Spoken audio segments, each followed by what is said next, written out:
Hello, everyone. E3 is coming. It's like winter in Game of Thrones. Okay, no, it doesn't have the undead. It just has attendees at E3, which are kind of a variance on it. So, Tara and I have been chatting and speculating, pontificating about what the large players are going to do there. And we're up to Nintendo, who I would say that they have their work cut out for them. Yes, we already know that they're not doing an official press conference this year. From my understanding, they're having a Nintendo Direct at the ungodly hour of 7 a.m. on Tuesday. Yes, engendering all the goodwill of the gaming press that they possibly could. So this, I imagine during the Direct presentation, they're going to be focusing on Western games and sort of Japanese ones. It seems like for the actual booth at the show floor, they're just going to be showing off the Western games. I'm expecting to see, a lot of things that we've seen already, things like Pikmin 3 and the Wonderful 101, stuff that they've been talking about for months. But we also know that there's going to be some new games there that they've sort of teased. I mean, there's things out in the ether. We might see the proper 3D Mario game. Yeah. That would be, I guess, what I find confusing about that is, because I really would love to see that. Galaxy, I think, is one of the best games of this past generation. But if they have a game of that significance, then why not do the press conference? Because now you have a rallying point and a thing you have people excited about. That's a good point, actually. I feel like I actually don't know, I don't know. I feel like maybe they can't fill up enough time for a press conference to really impress people. I think it also because the space that they have the press conference in, which is the Nokia Theater, which I'm just going to venture a guess, is not cheap to rent out. Yeah.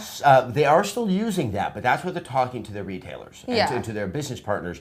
I imagine that they have a lot of explaining to do. I mean, you go to a GameStop or even a Best Buy, and they only have so much shelf space. And they're going to have a new Sony and a new Microsoft console there.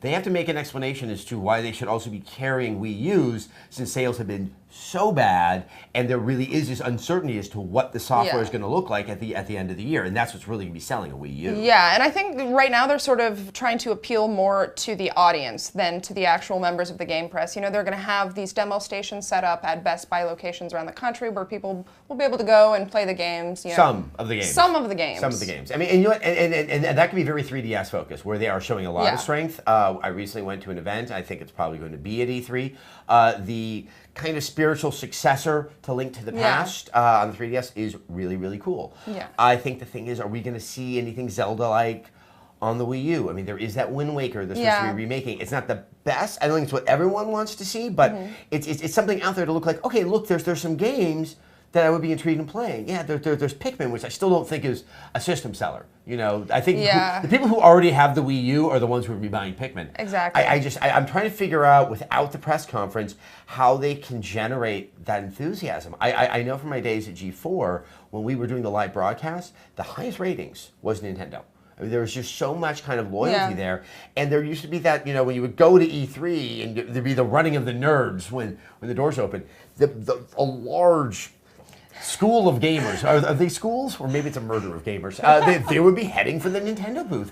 And I just don't see them trying to start that excitement. The Nintendo Directs are effective at showing things. They're not effective at kind of rallying the troops. Yeah, and there have been sort of rumors fluttering around about like maybe a new IP from Retro Studios who have sort of proven themselves with Donkey Kong Country Returns and Mario Kart 7, which is another game, by the way, Mario Kart, that they're saying that they might bring another one up. One of those essential franchises that can get people excited. And then, of course, Super Smash Bros. 4, which everyone is crazy excited about. Yeah, the inexplicable endurance of that franchise. Yes. To me, it's not just the lack of software, I think, that's been affecting the sales of the Wii U.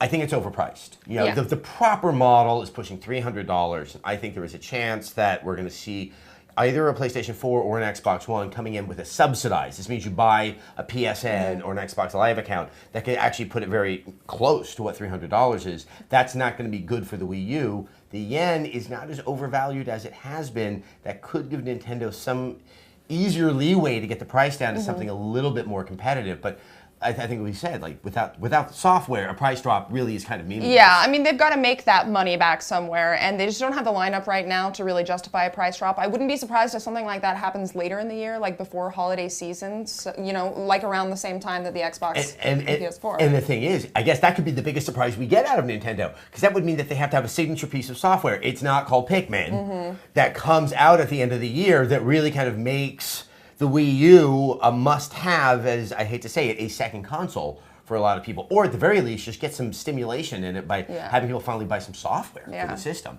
Okay, Tara, what do you want to see from Nintendo? What's your number one? For the 3DS, I'm dying to see the next Link to the Past. I think that's going to be one of the flagship titles for the 3DS. Also Mario Party, because I'm weird and I like Mario Party, don't judge me.